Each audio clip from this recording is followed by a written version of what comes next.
छत्तीसगढ़ विधानसभा से बड़ी खबर सामने आ रही है, जहां मंत्रियों और विधायकों के सचिवों एवं निज सहायकों का विशेष प्रशिक्षण कार्यक्रम शुरू हो गया है। राजधानी रायपुर स्थित छत्तीसगढ़ विधानसभा में आज से मंत्रियों और विधायकों के सचिवों और निज सहायकों का प्रशिक्षण कार्यक्रम शुरू हुआ। ये प्रशिक्षण शाम 5:30 बजे तक चलेगा। कार्यक्रम का उद्घाटन विधानसभा अध्यक्ष डॉक्टर रमन सिंह ने किया। इस अवसर पर नेता प्रतिपक्ष डॉक्टर चरणदास महंत और संसदीय कार्य मंत्री केदार कश्यप विशेष रूप से उपस्थित रहे। प्रशिक्षण कार्यक्रम में विधानसभा की कार्य प्रणाली, बजट प्रक्रिया, प्रश्न पूछने की प्रक्रिया, विधेयक निर्माण और सदन की सुरक्षा से जुड़े विषयों पर जानकारी दी जा रही है।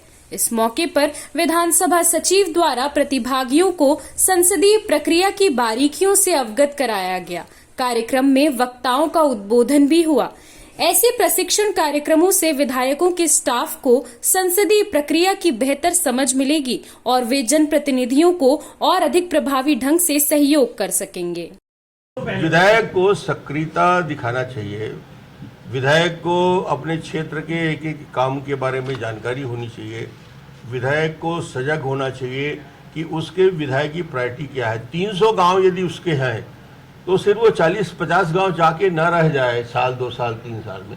वो 300 गांव की चिंता नक्शे में निशान लगा के रखना चाहिए कि मैं ये क्षेत्र जा चुका हूँ, ये काम प्रायोरिटी है इस क्षेत्र के बारे में, उसमें से आधे कर चुका हूँ, आधे मुझे करना है या उसकी शुरुआत में कर चुका हूँ। छोटे छोटे काम से बड़े बड़े रिजल्ट आ जाते हैं। एक छोटा सा कंक्रीट रोड पूरे गांव को प्रसन्न कर देता है। एक सिंचाई की योजना से उस पूरे क्षेत्र में परिवर्तन आ जाता है। इसका अध्ययन करके विधायक को सक्रियता के साथ काम करना चाहिए। देखिए, मैं तो मानता हूँ कि यदि हमारा पीए और पीएस हमको अंधेरे में रखे तो हमसे कई काम भी गलत हो सकते हैं और उनके हार और जीत में भले 10% और 5% का सहयोग हो, उनका सहयोग ज़रूरी होता है।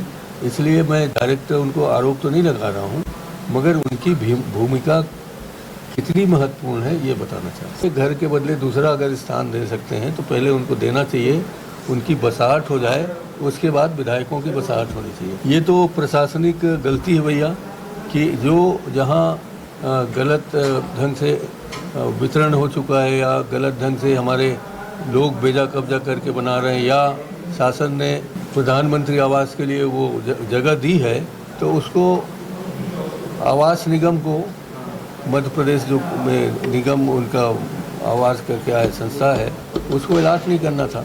अब जहाँ सरकार 2-2 व्यक्ति को अलाट करेगा तो किसी न किसी को तो खाली करना पड़ेगा और आज की तारीख में विधायकों की भूमिका थोड़ी ज़्यादा रहती है तो गांव वालों को ही खाली कराएंगे, उसमें कोई सोचने समझने की बात ही नहीं। ये उनका बयान हो सकता है, मगर मैं ऐसा नहीं मानता कि नक्सलवाद से या आतंकवाद से किसी व्यक्ति विशेष को या पार्टी विशेष को फ़ायदा होगा। वर्तमान में उन्होंने इसमें सफलता प्राप्त की है, इसे नकारा नहीं जा सकता और जिस ढंग से जितनी तेज़ी के साथ वो बस्तर में नक्सलवाद ख़त्म करना चाहते हैं, उसके पीछे उनका उद्देश्य बस्तर वासियों को सुख संपन्न बनाना नहीं दिखता। उनके दिमाग में कोई और बात है। वो नक्सलवाद समाप्त होने के बाद पूरे बस्तर का दोहन करना चाहते हैं। इसलिए इस दृष्टिकोण से वो फ़ायदा बताए होंगे और इससे मैं सहमत हूँ। मुझे आश्चर्य हो रहा है और मैं उनसे बात करने ही वाला हूँ कि वो आरएसएस में शामिल होके वहाँ भाषण देंगे कि एक वरिष्ठ आदिवासी नेता के रूप में वहाँ भाषण देंगे, क्योंकि पिछले सालों से नेताम साहब आदिवासियों के लिए खूब लड़ाई लड़ रहे हैं, तो वो उसकी शिक्षा देने जा रहे हैं कि क्या करने जा रहे हैं, मैंने बात नहीं की। वैसे अगर चले भी गए तो आश्चर्य इसलिए नहीं होगा कि एक बार वो छोड़ के बसपा में जा चुके हैं और बसपा से मेरे सामने ही चुनाव लड़ चुके हैं, है ना, जिसका फिर से मैंने उनका प्रवेश कराया था। मैं चाहूँगा कि ऐसे नेता को भाजपा में नहीं जाना चाहिए और मैं उनसे अनुरोध भी करूँगा कि अगर आपका ऐसा मूड है तो उसको आप बदलिए। नहीं, वो तो उनके कार्यक्रम में गए थे, भाषण देने गए थे। वो बहुत ही विद्वान व्यक्ति थे, प्रणब मुखर्जी थी और उनकी विद्वता को देखते हुए आरएसएस ने उनको बुलाया था और इस नाते गए थे। वो उनकी मर्जी जरूर थी, मगर उसमें किसी को हमको आपत्ति नहीं थी, कांग्रेस को आपत्ति नहीं थी। नहीं, शशि थरूर तो अभी गए नहीं हैं, कांग्रेस के वरिष्ठतम साथी में से हैं और वो यूएसए में रह चुके हैं और वहाँ की कार्यप्रणाली को समझते हैं। तो उनके ज्ञान के, उनके विदेशी अनुभव को देखते हुए उन्हें भेजा गया है। हालांकि कांग्रेस ने दूसरी सूची दी थी, मगर उन्होंने सोचा होगा कि चूँकि ये केंद्र सरकार अपनी ओर से इनको भेज रहा है तो अपने हिसाब से भेज दिया होगा, मगर वो अभी भाजपा में जाने का उनका कोई निर्णय नहीं। ऑपरेशन सिंदूर के नाम से आपने कुछ दिन चला लिया। हमारे सैनिक जो बहनें मर रही हैं, बहनों के पति मर रहे हैं, उन सबको देखते हुए ऑपरेशन सिंदूर एक अच्छा था। मगर ये कहें नरेंद्र मोदी जी कि मेरे रगों में गर्म सिंदूर बह रहा है, तो ये तो हास्यास्पद है।